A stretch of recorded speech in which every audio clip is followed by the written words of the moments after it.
एक राजा था।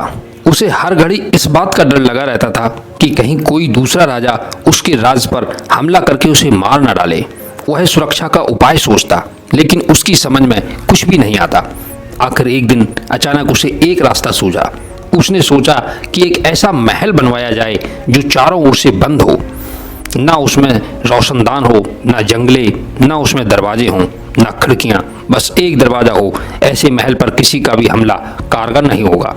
इस विचार के आते ही राजा ने काम शुरू करा दिया और कुछ ही महीनों में वह मनचाहा महल बनाकर तैयार हो गया।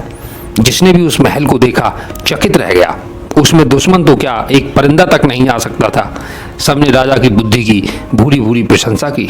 राजा को पूरा भरोसा हो गया कि अब उसका कुछ कोई नहीं बिगाड़ सकता। संयोग से एक दिन गौतम बुद्ध उस महल को देखने आए। राजा ने बड़े उल्लास से उन्हें सारा महल दिखाया, लेकिन बुद्ध के चेहरे पर उसे खुशी दिखाई नहीं दी। राजा ने पूछा, महात्मा जी, ये महल कैसा लगा? बुद्ध ने गंभीर होकर कहा, राजन, महल तो अच्छा है, लेकिन आपने एक भूल की है। राजा ने विस्मय से पूछा, क्या? बुद्ध जी ने कहा, आपने केवल एक दरवाजा रखा है। इस दरवाजे से दुश्मन तो नहीं आ सकता, लेकिन अगर मौत आ गई तो दरवाजे को भी बंद करके आप भीतर बैठ गए होते तो शायद पूरी तरह से सुरक्षा हो जाती। बुद्ध के इस कथन से राजा की आंखें खुल गईं। उसने समझ लिया कि बंद महल व्यर्थ है।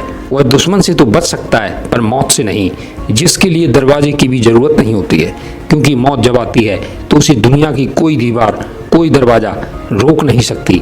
मौत अटल है, मौत सत्य है, और हमें मौत से डरना नहीं चाहिए। हमें हर पल को ऐसे जीना चाहिए जैसे यह पल आखिरी हो, और हमें हर पल का आनंद लेना चाहिए।